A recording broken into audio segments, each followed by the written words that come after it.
1, kemudian Pak Johan yang jam berikutnya. Jadi nanti kita belajar bersama Elsevier dan juga dari Trinka AI. Jadi ada tools AI yang bisa mendukung kita untuk menulis gitu ya, menulis publikasi atau menulis karya ilmiah ya. Sebenarnya Trinka AI tidak hanya untuk scientific saja, untuk teknik juga bisa. Cuman yang diprioritaskan sekarang kita trainingnya adalah untuk scientific writing training gitu ya. Semoga bermanfaat. Ini dari kami perpustakaan mengucapkan terima kasih kehadirannya. Semoga kita bisa terus berkolaborasi, bisa terus menggelar acara-acara yang memberikan dampak untuk ITK khususnya dan juga untuk nasional bahkan nantinya ya. Terima kasih, mungkin tidak berpanjang-panjang karena materinya Bu Lucy ternyata cukup padat gitu ya. Demi untuk spesial untuk kita semuanya sudah disediakan bahkan sampai contoh-contoh teknisnya gitu ya. Semoga waktunya cukup Bu Lucy, nanti kalau memang belum cukup kita sediakan sesi sharing lagi. Bu Lucy tidak berkeberatan insya Allah ya. Dan juga Pak Andro, Bu Risti juga yang lainnya yang mau sharing-sharing sampaikan ke kami. Kalau tidak kami request gitu ya, artinya mungkin kami belum tahu ada bakat-bakat terpendam yang lainnya yang mungkin butuh di-sharingkan, hubungi kami akan adakan insya Allah ya, selama masih memungkinkan waktu dan lain-lainnya. Baik, mungkin dari saya itu tadi sudah dibuka oleh MC dengan basmalah dan semoga intinya semoga semuanya bermanfaat, memberi keberkahan untuk kita semuanya. Saya cukupkan sambutan dari saya tidak menyediakan pantun, mohon maaf karena tadi nanti saja kalau pas ada terinspirasi ada pantun gitu ya.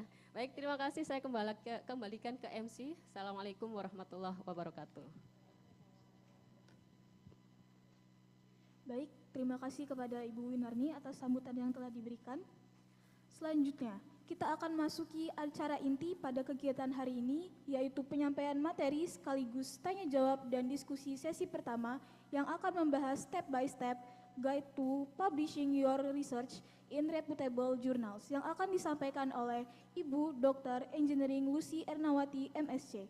Beliau merupakan dosen dan wakil dekan Fakultas Rekayasa dan Teknologi Industri Institut Teknologi Kalimantan.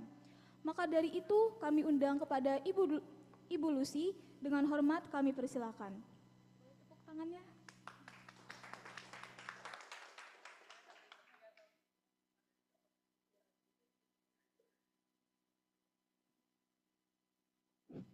Baik, bismillahirrahmanirrahim. Assalamualaikum warahmatullahi wabarakatuh. Selamat pagi Bapak Ibu, Mbak, Mas, adik-adik mahasiswa yang hari ini sudah meluangkan waktu untuk majelis ya, berkumpul di majelis yang diselenggarakan oleh UPA Perpustakaan, Ibu Kepala UPA Perpus kita, Bu Winarni, dan tim panitia, Pak Didik dan tim dari perpustakaan. Izinkan saya hari ini saya akan menyampaikan materi sesuai request dari UPA Bahasa. Sebentar ini, UPA Bahasa, UPA Perpus ya, perpustakaan ITK. Materinya terkait tentang publish hasil riset Bapak Ibu pada jurnal yang bereputasi, jurnal internasional yang bereputasi. Jadi mana? Biar mati. Oke,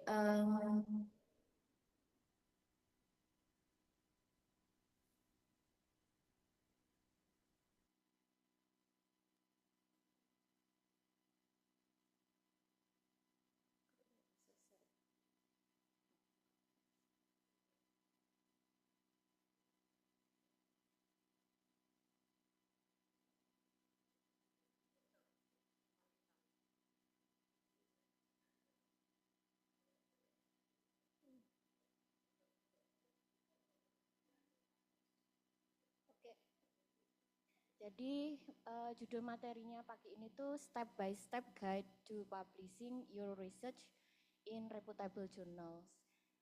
Jadi hari ini saya akan membantu Bapak Ibu ya. Jadi targetnya Bapak Ibu untuk ya kita belajar bersama-sama sebenarnya Bapak Ibu. Saya sharing pengalaman saya selama ini publikasi riset pada jurnal internasional yang bereputasi dan berfaktor dampak itu seperti apa. Kemudian nanti kaitannya dengan pemateri narasumber 2 dan 3 itu seperti apa ya, terutama dari pemateri Bapak Johanjang, kebetulan beliau dari company Elsevier, salah satu perusahaan pengindeks Scopus ya, yang di bawah Scopus itu lembaga pengindeks ya, Pak. Saya rasa Bapak Ibu juga sudah banyak tahu tentang istilah Scopus. Jadi sampai saat ini Kementerian Pendidikan dan Kebudayaan itu mentargetkan dosen-dosennya untuk bisa mempublikasikan papernya itu indeksingnya adalah Scopus. Padahal sebenarnya indeksasi paper itu tidak hanya Scopus saja ya, nanti kita bahas lebih dalam ada beberapa slide materi yang nanti juga terkait tentang indeksasi paper. Nah sebelum itu, karena nanti ya tadi kaitannya adalah dengan narasumber yang kedua ya, yang kebetulan dari Elsevier juga. Oke, saya mulai dari ini ada ayat Quran surat Al-Mujadilah ayat 11 untuk yang beragama muslim. Jadi Allah itu menganjurkan hambanya untuk berlapang-lapang dalam bermajelis ya, terutama berkumpul dalam majelis ilmu. Nah, salah satunya belajar mempublikasikan hasil riset dalam bentuk jurnal ilmiah itu juga salah satu bentuk majelis ilmu, dan Allah suka hambanya yang mau berlomba-lomba dalam kebaikan. Nah, ini saya mulai dari itu dulu ya. Allah sangat menyukai hambanya yang mau berlomba-lomba dalam kebaikan, terus dan juga berlapang-lapang dalam berkumpul di majelis ilmu. Allah juga akan meninggikan derajat hambanya yang mau berlomba-lomba dalam kebaikan dan juga berlapang-lapang dalam berilmu.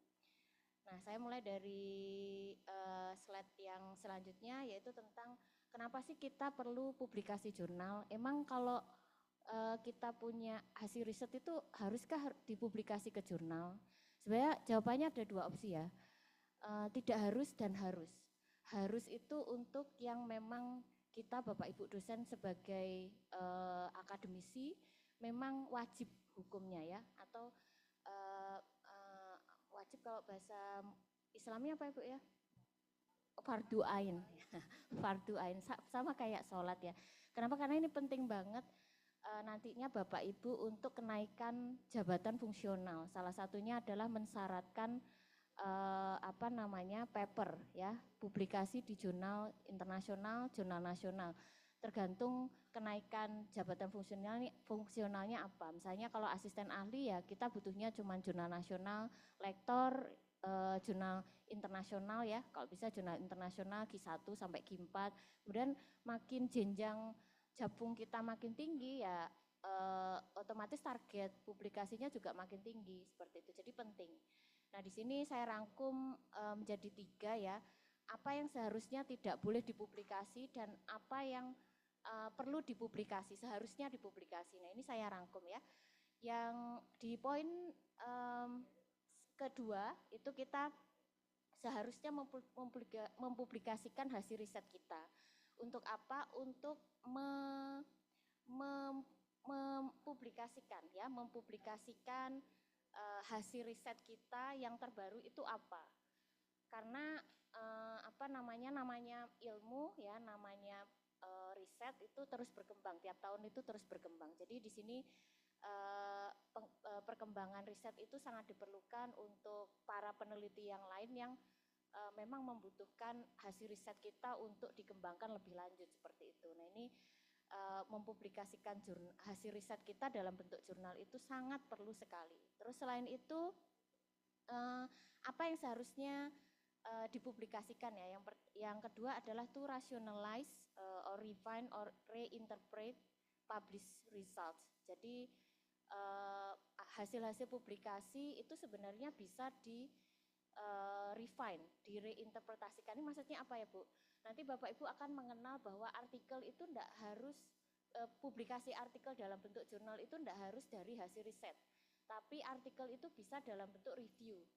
Jadi ada tipe full research article, ada tipenya review article. Nah, review article ini biasanya isinya adalah hasil refine or reinterpret published results. Jadi paper yang sudah ada kita summarize ya, kita rangkum menjadi sebuah bentuk review article, kita publikasikan, itu bisa. Ya, jadi ini hal-hal yang perlu atau seharusnya kita publikasi ya. Kemudian yang lain adalah yang ketiga, to review the field or to summarize a particular subject. Jadi kita perlu, kadang itu tren isu paper yang direkomendasikan atau dipertimbangkan untuk dapat dipublikasikan dalam reputable journal itu adalah hasil-hasil riset yang memang secara tren isu itu mengikuti perkembangan. Jadi ada yang sudah out of date, jadi sudah nggak bisa dipublikasikan lagi, atau researcher yang lain itu sudah nggak tertarik untuk mempelajari bidang itu. Nah, jadi yang seharusnya kita publish adalah yang memang secara tren isu itu masih berkembang, ya.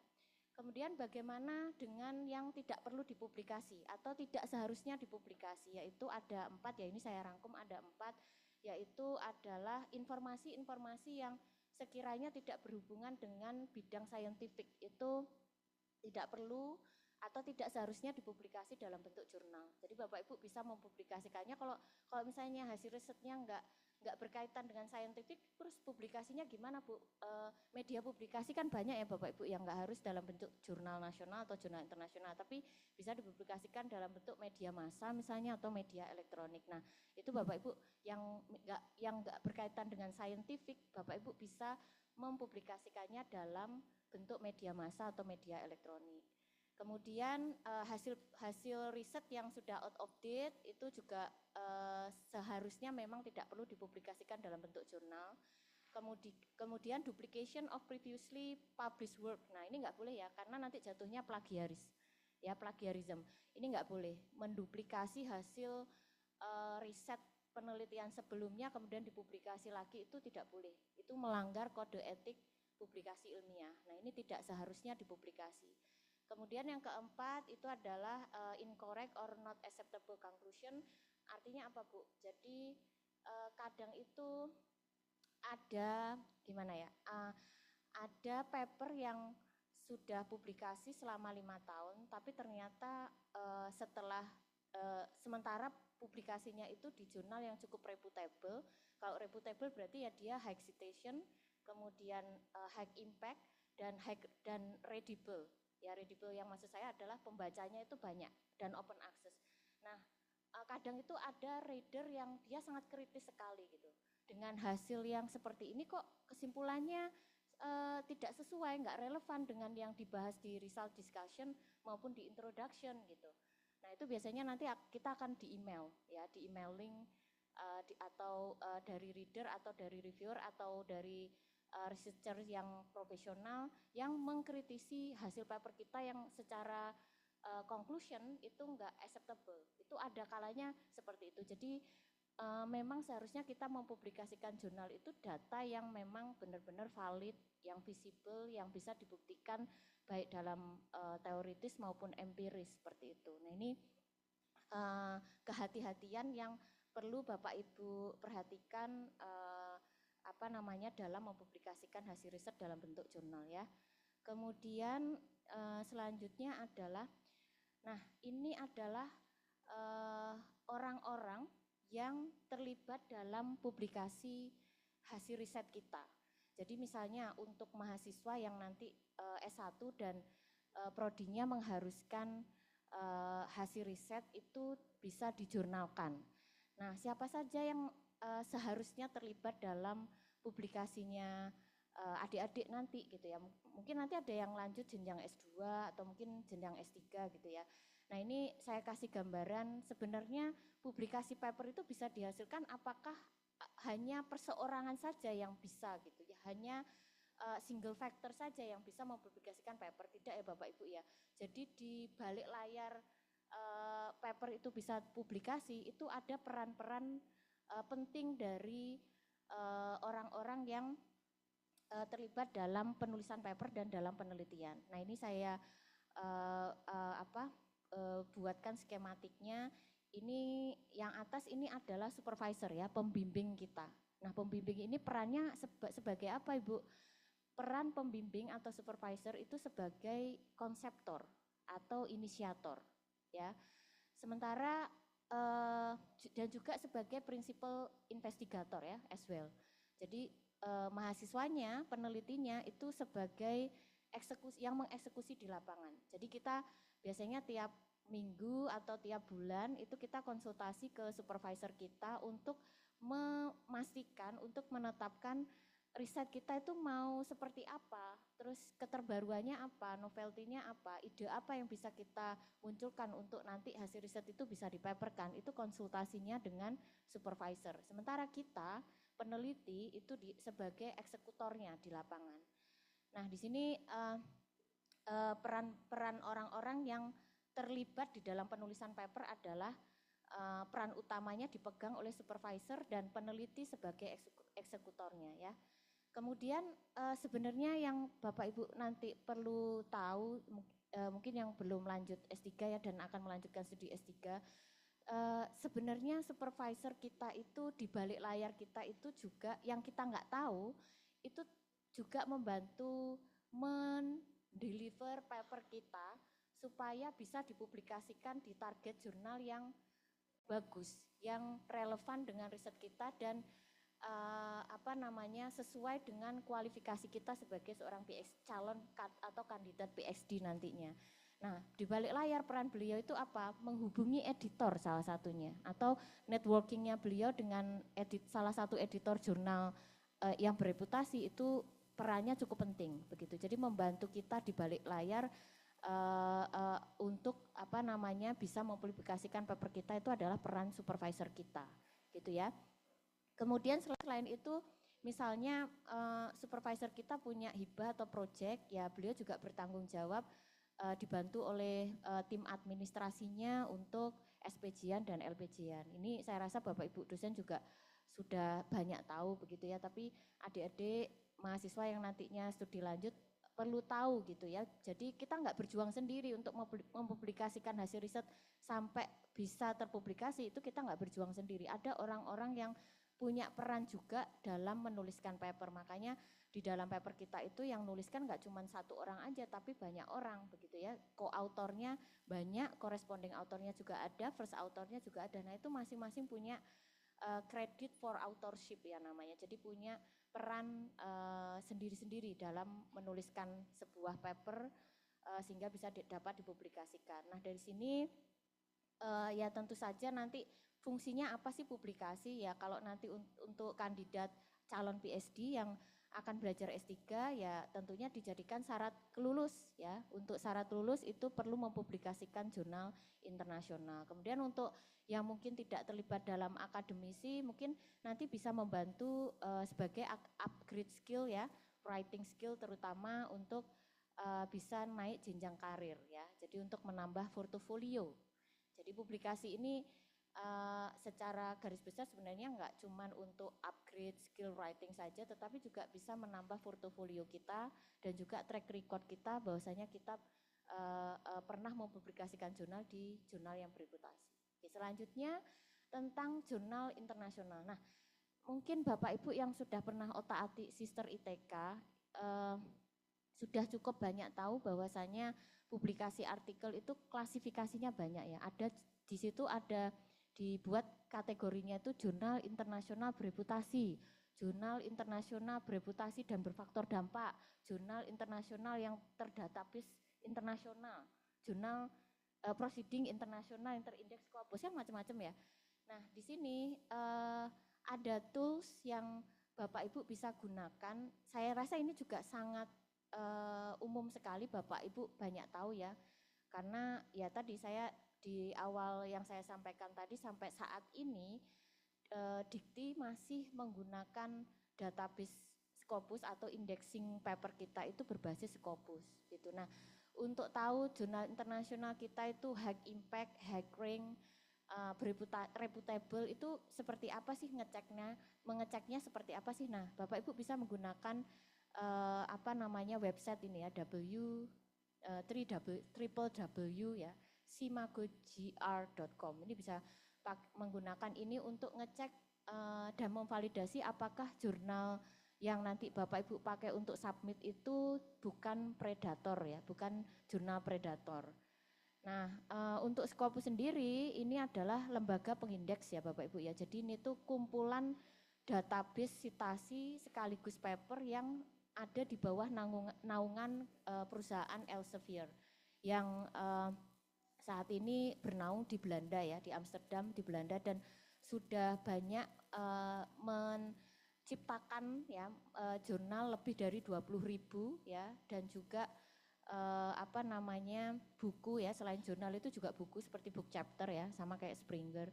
Jadi ini publisher ya, publishernya adalah Elsevier, kemudian lembaga indeksingnya adalah Scopus.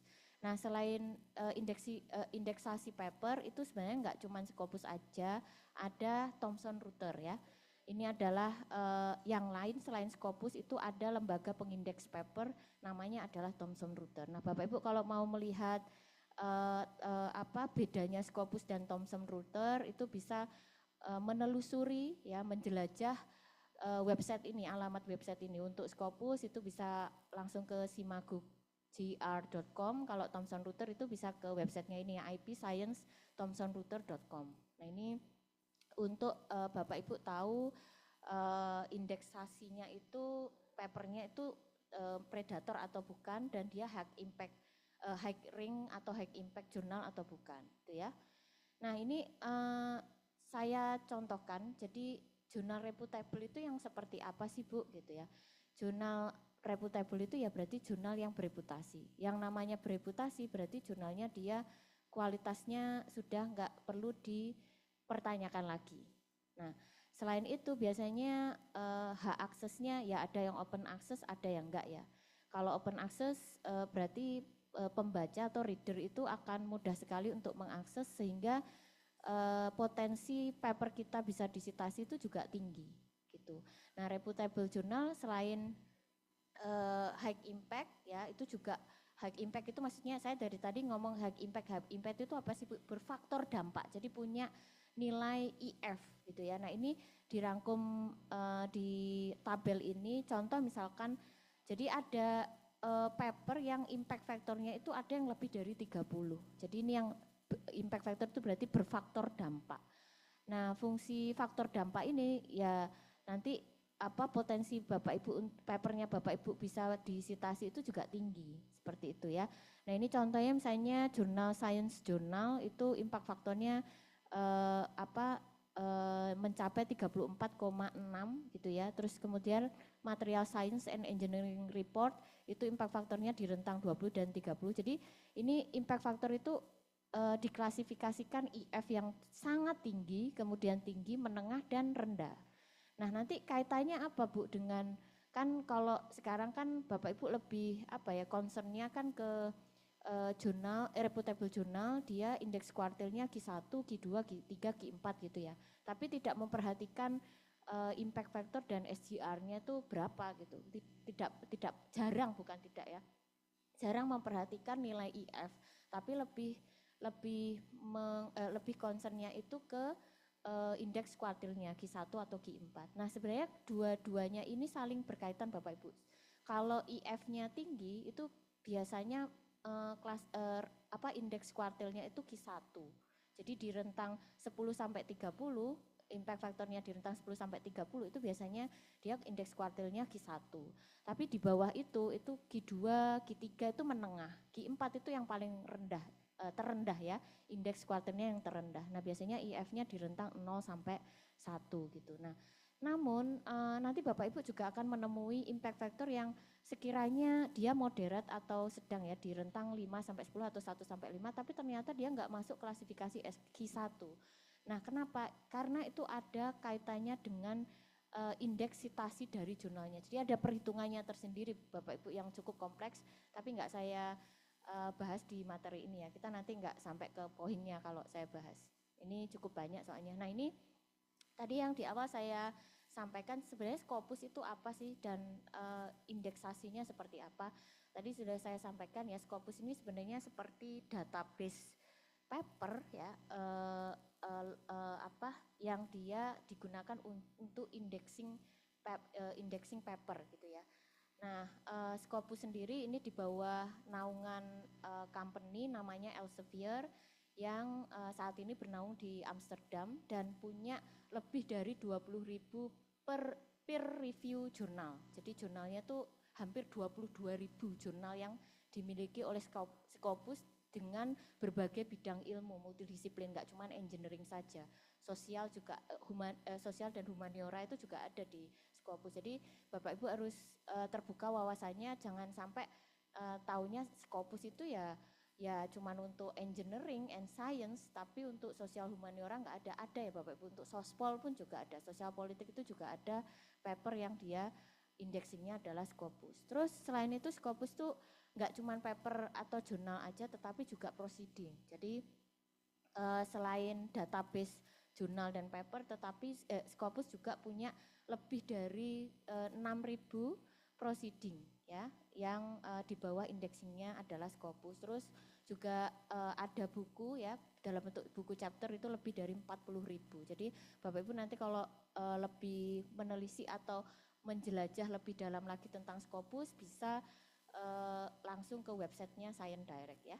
Oke, nah selanjutnya gimana sih cara menemukan jurnal yang dia indexingnya adalah Scopus atau terindeks Scopus gitu ya. Nah tadi sudah saya sampaikan juga, ini adalah website yang sangat umum dipakai untuk kita menelusuri jurnal kita itu terindeks Scopus atau enggak ya. Ini sudah sangat umum digunakan oleh para akademisi, researchers, dan bidang-bidang yang relevan untuk ngecek jurnal kita terindeks Scopus atau enggak gitu ya.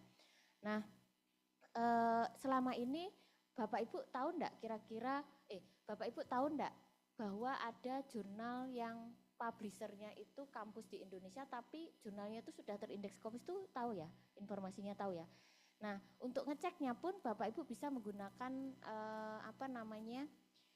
website ini ya, www.simagogr.com ini. Nah ini mungkin saya coba untuk ini adalah jurnal-jurnal di Indonesia yang sudah terindeks Scopus ya.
Menemukan jurnal yang cocok dan sesuai dengan hasil riset kita, dan itu direkomendasikan untuk jurnal, atau kita cari opsi-opsi jurnal yang bisa kita buat sebagai media untuk submit jurnal paper hasil riset kita supaya terpublikasi di jurnal bereputasi gitu ya. Nah ini Bapak Ibu bisa make sure jurnalnya lewat website ini Bapak Ibu, journalfinder.elsevier.com. Sebenarnya nggak cuma ini aja ya Bapak Ibu ya, sekali lagi karena Elsevier ini publisher, sementara publisher itu banyak, ada Taylor and Francis, ada Springer, ada SCS, ada macam-macam. Nah untuk Elsevier sendiri itu ada website atau portal portal website yang kita bisa gunakan untuk menemukan yang cocok sama hasil riset kita itu jurnalnya apa saja. Ini websitenya adalah journalfinderelsevier.com. Nah, caranya gimana? Misalkan ya Bapak Ibu sudah drafting nih manuskrip nih, misalkan Bapak Ibu sudah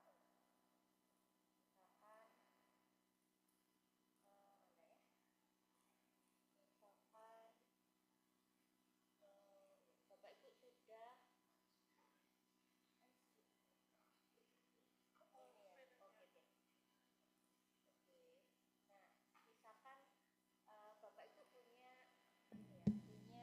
abstrak punya abstrak ini ya. Nah, ini abstrak misalnya Bapak Ibu sudah bikin manuskrip nih, ya bikin manuskrip terus kan pertama kali manuskrip itu setelah title kan abstrak ya. Nah, Bapak Ibu bisa copy paste abstraknya lalu pergi ke tadi ke ke journalfinderelsevier.com tadi, terus di sini nanti Bapak Ibu akan menemukan portal menunya seperti ini. Terus Bapak Ibu bisa searching match my abstract or search by keyword, aim or scope bla bla bla. Nah, ini bisa title-nya terserah Bapak Ibu mau abstraknya kah atau mau yang ini ya. Nah, nanti copy di sini ini sudah saya copy. Nah, find journal. Nanti Bapak Ibu akan direkomendasikan jurnalnya seperti ini. Ini loh jurnal-jurnal yang sekiranya cocok untuk mempublikasikan hasil riset Bapak Ibu.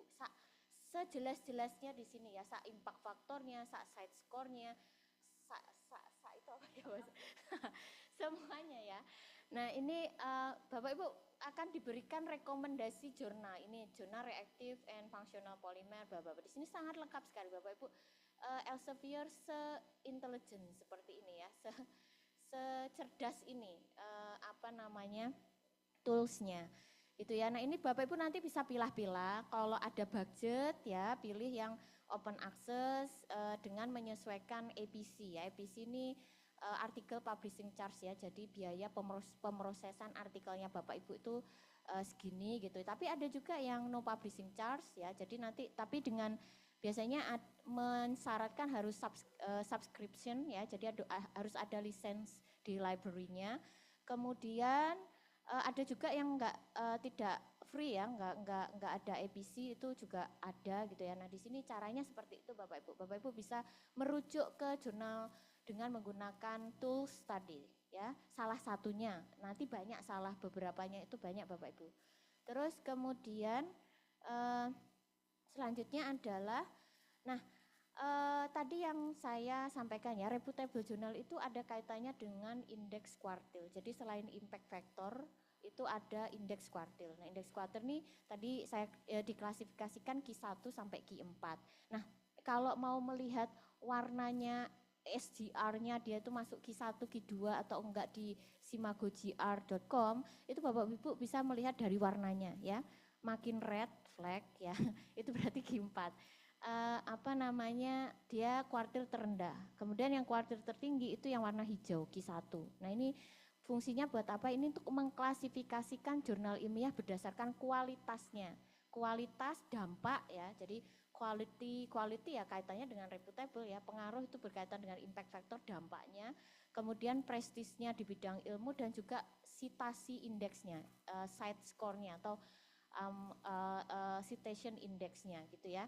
Nah, ini contohnya misalnya mungkin yang di bidang elektro, Bu Risti, Bu Lia, Bu Amalia tahu ya, ini IEEE Transaction on Pattern Analysis and Machine, ini dia Q1, impact faktornya 2,36. Nah, ini yang tadi saya bilang Bapak Ibu, impact faktor tinggi itu enggak selalu, sudah pasti Q1 ya, tapi tidak selalunya impact faktor yang rendah itu Q4, tapi bisa jadi Q1. Nah, ini contohnya ya, impact factornya masih di rentang 1 sampai 5, sebenarnya kalau di klasifikasi impact factor ini masih menengah, belum tinggi, tapi dia masuk klasifikasi SGR-nya itu Scopus indeksnya, kuartil indeksnya dia Q1 gitu. Nah, ini yang tadi saya contohkan. Terus ini juga IEEE Network and Service Management. Nah, ini kalau Bapak Ibu lihat impact factornya 0.63, 0.48. Nah, ini masih di rentang 0 sampai 1 tuh sebenarnya kalau kriteria impact factor dia rendah, tapi dia Scopusnya masih lumayan di menengah, Q2, Q3 gitu. Jadi gimana ya, ya ini sudah hitungannya Scopus ya, seperti clarified analysis namanya. Ya ini udah hitungannya Scopus yang sangat kompleks, bukan ranah saya juga menjelaskan di sini ya. Nah ini yang perlu Bapak Ibu tahu saja, oke? Oke, terus kemudian, nah ini pengukuran impact factor ya over time. Kalau impact factor itu memang nilainya akan berubah-ubah, hampir setiap tahun itu berubah-ubah, menyesuaikan dengan readable atau enggak papernya Bapak Ibu, kemudian citasinya cukup banyak atau enggak, itu akan mempengaruhi nilai skor impact factornya. Nah ini seperti contoh indexingnya adalah Thomson. Nah ini ada hitungannya sendiri ya. Thomson misalnya Journal IEEE Translation on Pattern Analysis and Machine Intelligence itu dia cukup fluktuatif gitu tiap tahun. Ada yang turun, kemudian tiba-tiba tinggi. Nah ini tergantung dari pembacanya, apakah cukup banyak, kemudian citasi papernya itu cukup banyak, itu sudah ada kalkulasinya dari sistemnya sana ya. Kemudian Scopus itu juga, ini kalau Bapak Ibu lihat, ternyata Thomson dan Scopus pun punya perhitungan yang berbeda. Kalau yang Thomson itu cuman satu pattern aja perhitungan impact faktornya, tapi kalau Scopus itu ada pembandingnya. Jadi dibandingkan dengan SGR indikator sama side score per 2 tahunnya gitu ya. Ini yang warna biru sama warna orange. Jadi lebih akurat gitu ya kalau untuk Scopus. Kemudian selanjutnya, nah bagaimana dengan biaya publikasi? Nah itu yang saya sampaikan tadi. Jadi untuk mempublikasikan hasil riset kita itu ada yang free, bebas biaya ya, tapi ada yang mensyaratkan harus bayar gitu. Ada yang lain, ini saya klasifikasikan free, cheap, and expensive ya. Kalau free ya berarti nggak bayar sama sekali gitu. Tapi biasanya kalau di indexing Scopus terutama yang Science Direct atau Elsevier itu yang free itu mensyaratkan harus subscription. Jadi harus ada lisensi di library-nya kampus kita gitu.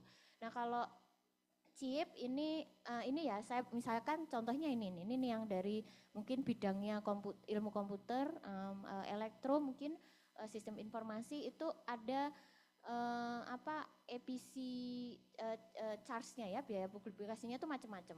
Nah ini klasifikasikan dari mulai mahal sampai sangat mahal sampai murah gitu ya. Misalkan yang murah itu ya sebenarnya ya nggak murah-murah sekali ya, paling murah 4 sampai 5 juta atau 3,5 sampai 5 juta itu ada ya. Misalnya contohnya di sini Science and Technology Japan Signal, ini Q3 seingat saya.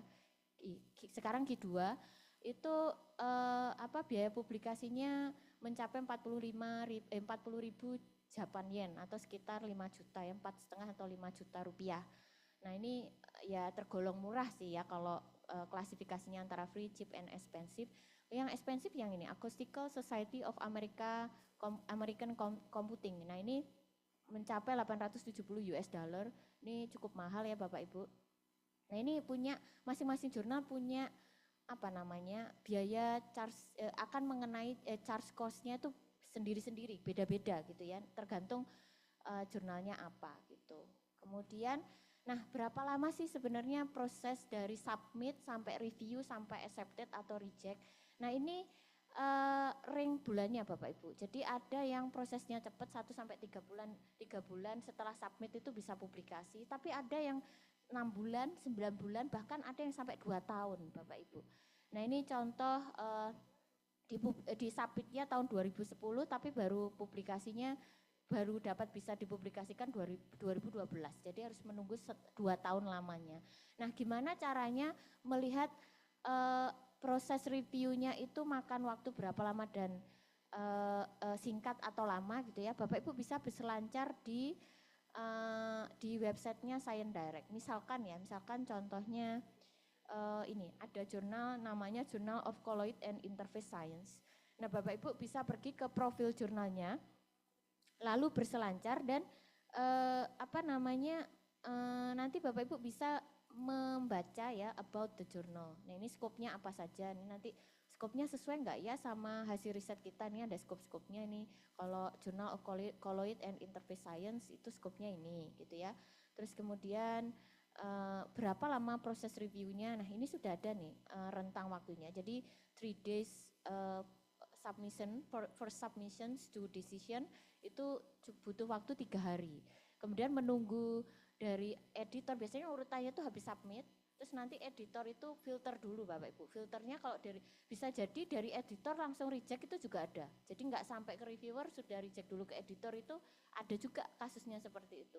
Kenapa? Karena biasanya skopnya nggak sesuai sama jurnalnya. Kalau nggak gitu,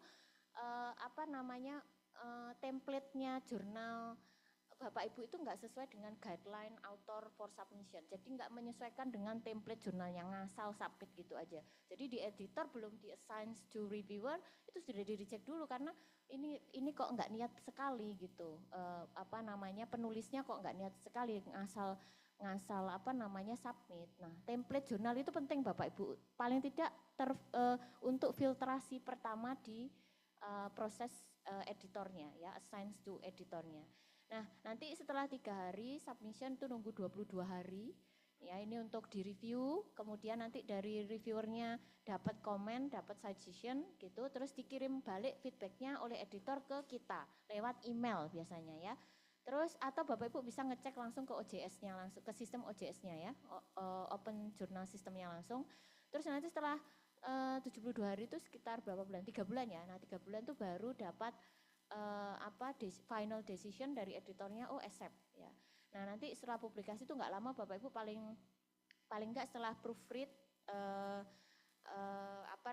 terus production proses, habis itu publikasi itu biasanya makan 2 hari sampai 1 minggu saja. Nah, ini rentang waktu yang Bapak Ibu perlu tahu dan mempertimbangkan kira-kira butuh waktu berapa lama untuk bisa mempublikasikan hasil risetnya Bapak Ibu. Jadi ada yang singkat, lama, dan bahkan sangat lama sekali sampai 2 tahun.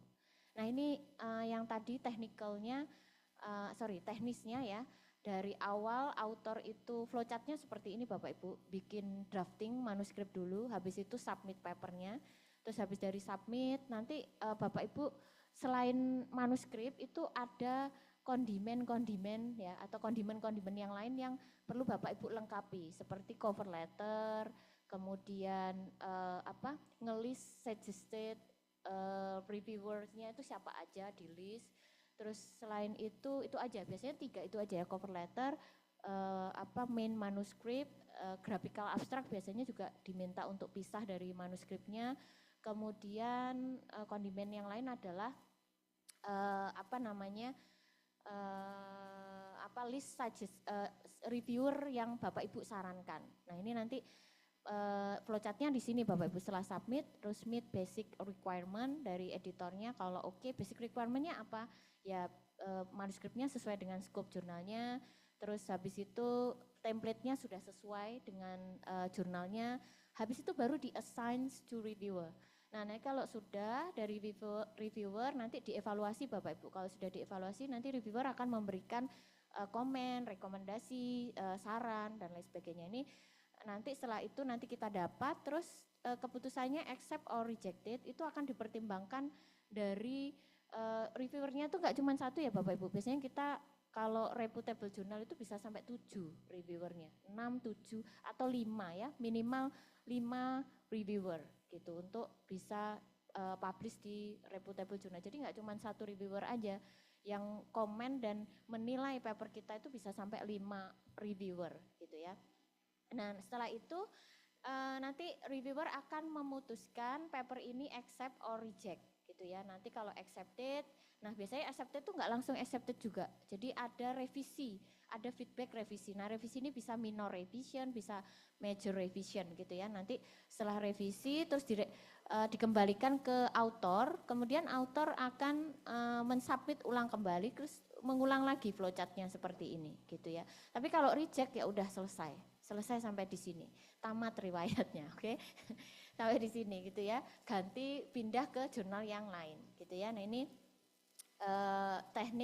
teknisnya yang Bapak Ibu perlu tahu. Jadi nggak cuma submit terus habis itu accept gitu ya. Biasanya kalau jurnal itu memang lebih complicated dibandingkan dengan proceeding ya Bapak Ibu. Kalau proceeding kan ya kita submit sesuaikan dengan template dari panitia penyelenggara conference-nya, terus ya mungkin kalau untuk reviewnya biasanya kan ya formalitas gitu ya, nggak terlalu dicek detail, tapi kalau reputable journal itu sangat berbeda gitu ya, cukup panjang perjalanannya. Oke, kemudian nah ini basic writing paper ya, tentu saja Bapak Ibu sudah sangat paham karena mungkin waktu studi S2, S1 juga sudah belajar nulis artikel gitu ya untuk tugas akhir.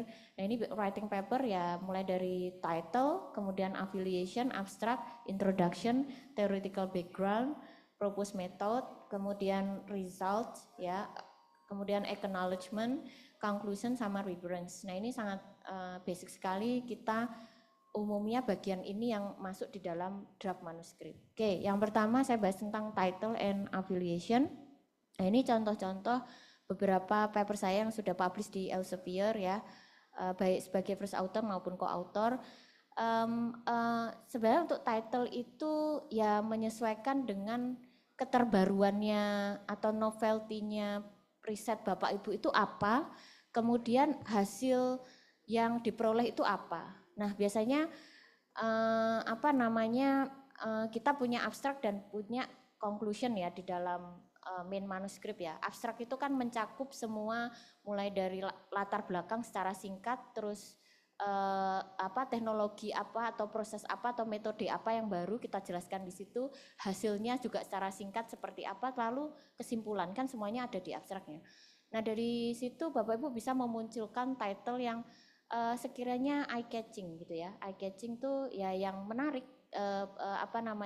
Judulnya begitu. Nah ini juga nggak perlu terlalu panjang gitu ya, tetapi cukup mencakup semua substansi dan mewakili ya atau merepresentasikan substansi dan juga novelty dari hasil risetnya Bapak Ibu. Seperti itu. Nah kemudian afiliasi ini penting ya Bapak Ibu, harus menyesuaikan karena masing-masing kampus itu punya penamaan afiliasi paper, makanya opsinya afiliasi kampus itu jangan cuma satu aja karena biasanya menyesuaikan dengan jurnalnya. Kadang jurnal itu cuman perlu menuliskan afiliasinya itu sudah ada template-nya, cuman menuliskan departemen, kemudian fakultas dan nama kampusnya. Tapi ada juga yang mengharuskan sampai alamat detailnya, negaranya, country-nya sama kode pos negaranya. Jadi ada yang mengharuskan seperti itu. Nah, Bapak Ibu turuti aja template-nya dari jurnal seperti apa. Karena ini penting. Affiliation walaupun sepertinya sepele gitu ya, tapi cukup berarti terutama waktu saringan di editor ya Bapak Ibu ya. Kemudian abstrak, nah ini tadi sudah saya bahas juga, abstrak itu nggak boleh terlalu panjang juga, ada jumlah kata yang dibatasi gitu ya, menyesuaikan dengan template jurnalnya, biasanya maksimum 150 kata ya, kalau untuk Elsevier itu biasanya 150 sampai 200 maksimum, batas maksimumnya 150 sampai 200 kata saja, tidak boleh lebih dari itu. Nah sekali lagi di filtrasi yang tahap pertama di editor ini sangat menentukan papernya Bapak Ibu lanjut assigned to reviewer atau rejected, itu pertama kali saringannya ada di yang bagian paper yang sepele-sepele ini ya, title, affiliation, abstract, scope, kemudian template itu jadi saringan pertama di tahap editor. Nah kemudian berkaitan dengan introduction and literature study, nah ini kaitannya dengan sama seperti ketika, bukan sama ya, similar. Kalau saya ngomong similar berarti mirip ya, mirip serupa tapi nggak sama ya. Serupa ketika Bapak Ibu menyusun proposal hibah penelitian, mirip ya, mirip gitu. Cuman karena ini paper ya mestinya lebih padat gitu, introduction-nya padat tapi kena poinnya gitu ya, mulai dari bahas kemudian bandingkan dengan penelitian sebelumnya gitu ya, kita bahas isu permasalahannya apa, terus yang sudah dikerjakan apa, makanya di sini perlu ada citasi dan literatur study supaya yang Bapak Ibu tuliskan dalam introduction itu ada supporting systemnya ya, supporting systemnya adalah dari penelitian Bapak Ibu yang sudah Bapak Ibu summarize dan rangkum untuk mendukung fakta-fakta yang sudah Bapak Ibu tuliskan di isu permasalahan gitu. Nah ini Saya rasa Bapak Ibu sudah sangat paham gimana caranya menuliskan latar belakang yang bagus dan tidak terlalu bertele-tele gitu ya. Biasanya memang kalau terlalu panjang itu juga reviewer baca ya. Jadi padat tapi dia on point gitu ya. Nah, nanti biasanya setelah kita jabarkan isu permasalahan, terus ada gap analisa gap ya atau gap analitik, itu berarti kita mengkaji atau mereview penelitian yang terdahulu lalu kita bandingkan dengan pekerjaan yang currently jadi risetnya Bapak Ibu. Jadi supaya ada relevansinya ya antara yang Bapak Ibu kerjakan sama yang Bapak Ibu bandingkan. Terus setelah itu baru biasanya di akhir abstrak, di akhir introduction itu Bapak Ibu baru men-state ya in this work. Nah, ini Bapak Ibu baru menjual apa sih yang dikerjakan dari riset ini gitu ya. Ringkasnya apa gitu, terus kelebihannya apa, kemudian novelty-nya apa, itu biasanya naruhnya di kalimat paling akhir. Nah, ini biasanya bagian-bagian introduction dalam paper untuk bisa publish di jurnal reputable itu umumnya seperti itu Bapak Ibu. Oke, kemudian selanjutnya di bagian result and discussion. Nah, ini saya sampaikan sophisticated is need ya. Jadi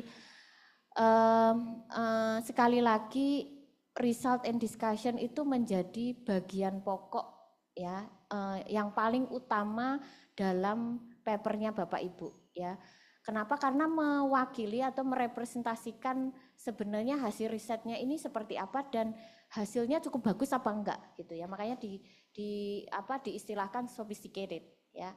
Selain analisa yang tajam, kemudian penjelasan dan diskusinya itu mendalam, itu juga hasil risetnya itu bagus apa enggak gitu atau biasa aja gitu ya. Nah, ini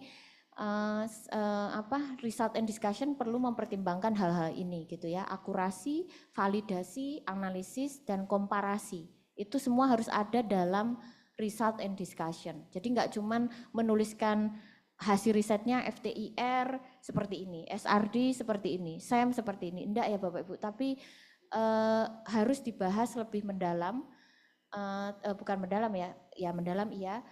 Dan pengembangannya itu kalau bisa dikaitkan dengan penelitian terdahulu. Misalnya Bapak Ibu membuat tabulasi, kemudian membuat rangkuman penelitian terdahulu, terus kemudian membandingkannya dengan hasil risetnya Bapak Ibu itu boleh dimasukkan dalam bagian result and discussion. Jadi nggak cuman menampilkan hasil uji analisis, tetapi juga mungkin Bapak Ibu mengembangkan perhitungannya dalam bentuk modeling ya, modeling and simulation itu juga sangat bagus gitu untuk akurasi data.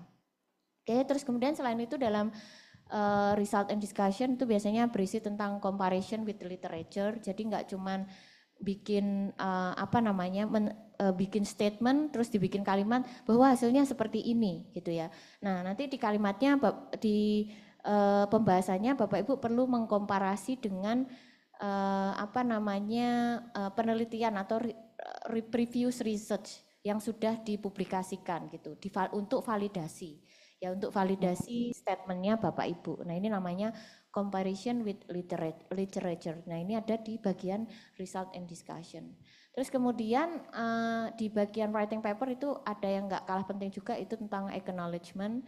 Nah, ini biasanya ada paper yang nggak mewajibkan juga ada ini gitu ya, tapi rata-rata pakai ini. Terus selain itu juga ini yang tadi saya bilang menuliskan paper itu nggak single factor ya, tapi maksud saya nggak perseorangan, tapi ada peran-peran penting yang lain dalam satu tim yang ikut bekerja juga gitu ya, sebagai eksekutor yang tadi saya bilang, inisiator, konseptor, research assistant, kemudian principal investigator. Nah, ini biasanya nanti di Elsevier, yang publish di Elsevier, jurnal-jurnalnya biasanya meminta atau merequest credit authorship contribution statement-nya.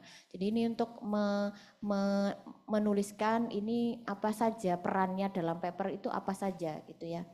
Nah ini yang untuk acknowledgement, ini tentu saja untuk apresiasi terhadap funding yang diberikan sehingga riset kita berjalan dan sampai dapat hasil dan dipublikasikan, itu berarti butuh menuliskan acknowledgement-nya gitu ya. Dan kadang ini dipertimbangkan juga Bapak Ibu, jadi di OJS sistemnya itu nanti ada tools yang Bapak Ibu dimintai untuk mengisi apakah riset ini ada fundingnya gitu ya, terus iya, yes gitu ya, yes, terus next step fundingnya dari mana gitu ya, government, non government gitu, NGO or GO or dari apa gitu, terus nanti milih lagi, terus berapa besaran hibahnya, terus nomor kontraknya berapa, itu biasanya ada tools di OJS-nya ya, Scopus juga itu meminta seperti itu ketika submit paper gitu. Jadi minta diisi juga, nggak bisa dilewati. Nah ini penting Bapak Ibu, acknowledgement ini penting. Kemudian reference, nah ini biasanya some journal need new reference, tapi juga some journal need own journal as reference. Jadi biasanya tuh ada syarat, nanti dibaca aja, biasanya akan tertera secara rinci di bagian guideline for author submission ya. Jadi ada di situ menstate dari total reference yang Bapak Ibu tuliskan dalam paper itu 10-15%-nya adalah hasil riset Bapak Ibu yang relevan dengan papernya Bapak Ibu. Jadi 10%, minimal 10% itu ada dalam list reference yang Bapak Ibu tuliskan paper. Jadi jangan sampai enggak ada sama sekali. Artinya nanti akan dinilainya itu seperti ini. Oh berarti ini baru dong, baru nuliskan gitu, baru riset ini, belum ada pengalaman sebelumnya. Nah malah dari situ nanti akan digali lebih dalam nih hasilnya, benar apa enggak nih yang dipublikasikan Bapak, malah akan banyak constraint-nya seperti itu. Jadi bagusnya, tapi memang yang di Scopus itu, yang di publish-nya jurnal-jurnalnya Elsevier itu memang di bagian guideline for author-nya memang ada statement seperti itu. Jadi reference itu at least contain 10% from our journal. Jadi ada jurnal kita yang harus ikut disitasi juga dalam paper kita. Gitu, oke. Terus kemudian ini yang juga nggak kalah penting saya bahas dalam materi ini adalah tentang propose method ya. Nah ini kalau misalkan kan namanya novelty atau keterbaruan itu kan enggak hanya dari segi Bapak Ibu membahas teknologinya baru dan belum pernah ada gitu ya. Bisa aja Bapak Ibu memunculkan novelty atau keterbaruannya itu dari modifikasi metode yang sudah ada. Jadi Bapak Ibu mempropose metodenya, tapi propose method di sini itu punya penilaian tersendiri. Jadi harus clear explanation, harus logic ya, kemudian harus konsekutif dibuktikan dengan algoritma dan formulation. Maksudnya gimana sih Bu? Jadi bukan biasanya ya memang harus seperti ini. Nah ada misalkan dalam eksperimen kita itu nanti mungkin dari teman-teman elektro juga bisa nambahkan ya. Misalkan eksperimen absorpsi Bu Alfi sama Bu Mutia mungkin dari teknik kimia atau dari Pak Andrew dari material juga sangat familiar ya, atau dari teknik lingkungan yang berkenaan dengan riset absorpsi itu kan biasanya kita gunakan persamaannya untuk evaluasi dan simulasinya kan pakai perhitungannya Langmuir, kalau enggak gitu Friendly, kalau enggak gitu Dubini-Raduskevich. Pokoknya persamaan-persamaan yang dari zaman bahula itu sudah ada bukunya persamaannya. Nah itu boleh enggak dituliskan di dalam paper kita, ditulis ulang gitu dari buku, dari persamaan buku yang dari zaman tahun enggak enak sampai enak gitu ya. Itu dituliskan itu boleh apa enggak? Enggak boleh Bapak Ibu. Jadi makanya di sini yang saya bilang don't write ordinary formulation and explanation. Jadi enggak boleh mencatut langsung persamaan kemudian Bapak Ibu tuliskan di dalam drafting manuskrip, itu enggak boleh. Itu namanya ya jatuhnya plagiarism. Jadi bukan dari hasil pemikiran kita.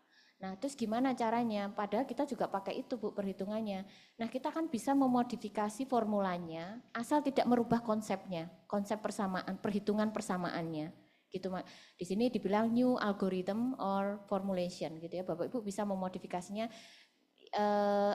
Misalkan misalkan nih yang di persamaan yang sudah ada, yang sudah existing atau yang sudah ada di buku itu enggak hanya berlaku untuk kondisi steady state misalnya. Sementara di kasus risetnya Bapak Ibu itu ternyata kondisinya unsteady state. Nah, Bapak Ibu kan bisa pakai asumsi bahwa perhitungannya ini itu.